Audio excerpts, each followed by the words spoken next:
Coming up, the Fargo Public School Board takes action against a teacher accused of inappropriate behavior towards students. A Fargo man is headed to prison in connection with a shooting incident at a downtown hotel. And new developments regarding a North Dakota farmer being held in a Ukrainian jail.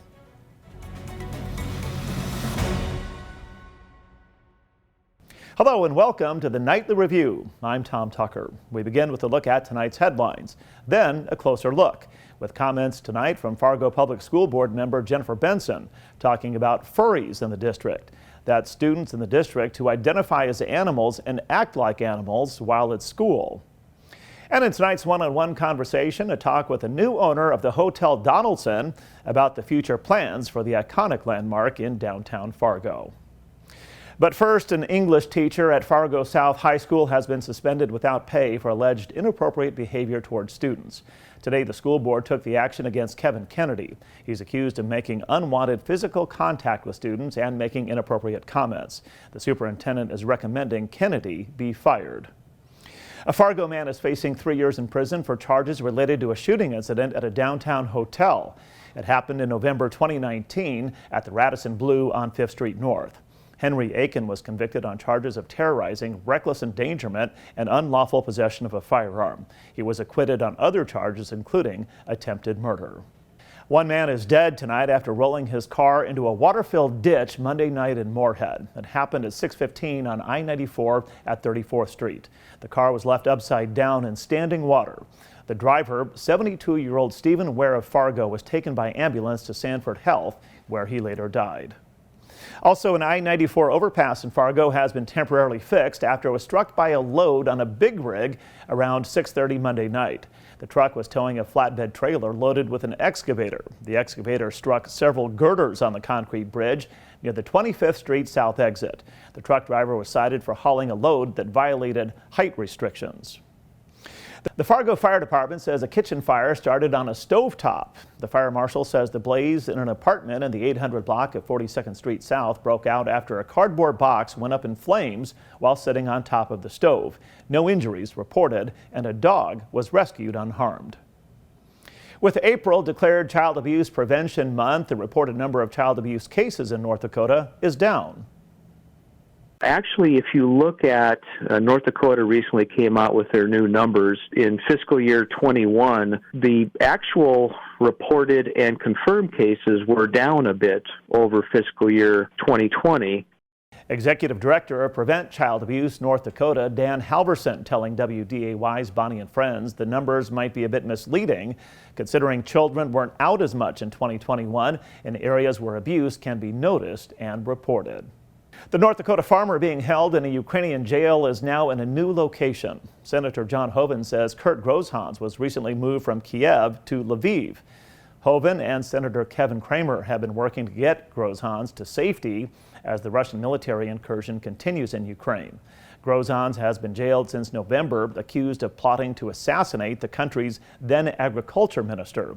Hoeven says the ultimate goal is to get Grosshans out of the country. Meanwhile, Senator Hoeven says he hasn't decided on how he'll vote on Supreme Court nominee Judge Ketanji Brown Jackson. Hoeven says it's important to have judges who don't legislate from the bench. The senator says he has concerns about Judge Jackson's judicial record and her philosophy. Delta pilots are set to stage an informational picket outside the Minneapolis-St. Paul Airport. The picket by pilots, represented by the Airline Pilots Association, will happen April 21st in protest of extended work hours. Pilots say they're left fatigued and overworked. Delta Airlines says the pilots demonstrating will be off duty and says flight times will not be affected. South Dakota House members will vote April 12th on whether to impeach Attorney General Jason Ravnsborg. An impeachment would require a majority of the House, with a conviction requiring 2/3 of the Senate. Ravnsborg is being investigated for his actions after the vehicle he was driving struck and killed a pedestrian in 2020. In a closer look tonight, the topic is furries in Fargo area public schools. A furry is a person who identifies as an animal or who acts like an animal. A member of the Fargo School Board says there are students in the district who identify as furries. And some of those students, Jennifer Benson says, bark and hiss at fellow students and teachers. a community member reached out to the school board last week asking if we knew that this was happening in our schools, that kiddos were being allowed to identify and dress as cats or dogs or animals. And this particular individual, believe, reached out to the forum as well.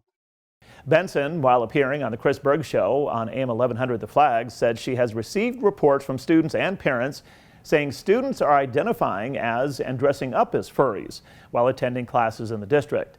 Benson also reports hearing from a parent who put their child in distance learning partly because the child was harassed by another student identifying as a furry. And to me, that's what's missing from this important story is what is happening here. Why are we having, why are children identifying and dressing as animals in our schools? Like, why is that happening? There needs to be an underlying, we need to look at what the reasons behind this, right? Now, I reached out to Fargo Public Schools for a response to the claims that students are dressing like furries and acting like animals, and that litter boxes are set up in some bathrooms. A district spokesperson says FPS is not setting up restrooms with litter boxes for students. The rep also says the district has, quote, not received any concerns on student dress.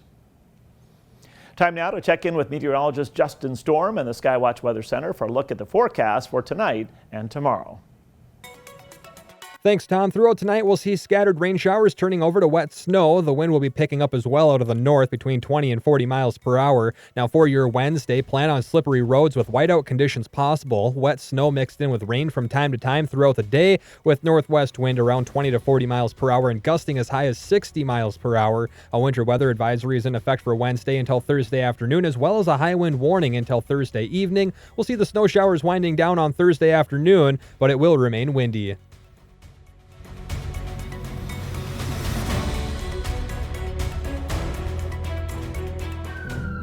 It could happen to you or someone you love. One moment, one diagnosis can change everything. Thankfully, there's a program that helps caring people uplift families through a crisis. Lend a Hand Up, raising financial help and hope through community benefits and online campaigns. A program that boosts generosity so gifts go further. Lend a Hand Up helps you help your neighbors. Learn more and give at lendahandup.org.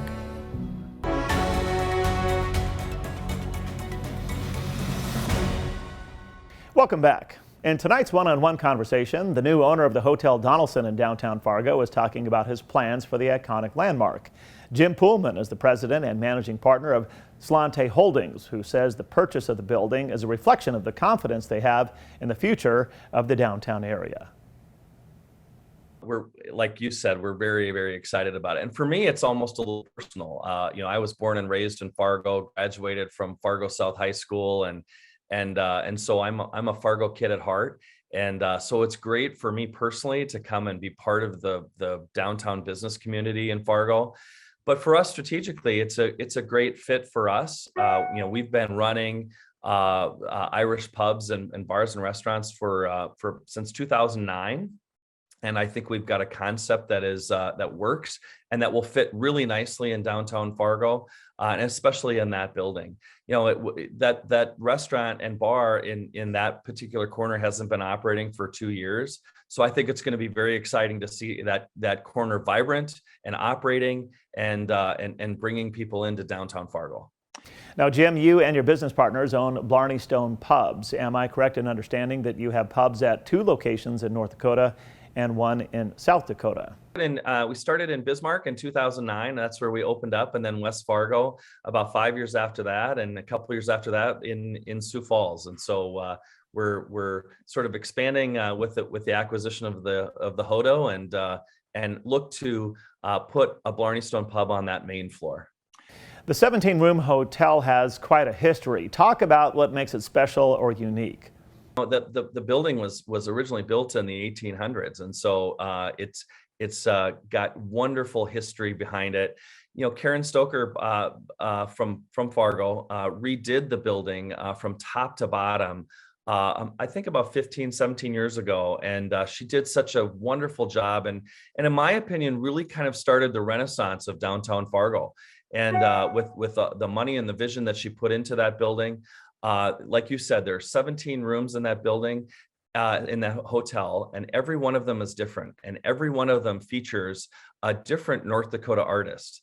Which is important for me. I'm a former statewide elected official in North Dakota and love our state and want people to learn about it. Mm-hmm. And so this is one more way to continue Karen's vision of that property and educate people about coming to North Dakota. We did a walkthrough last night, and the hotel manager brought us through and to hear the excitement and the pride that those folks take in that building, Mm-hmm. in that hotel, is infectious, and I think other people will see it as well.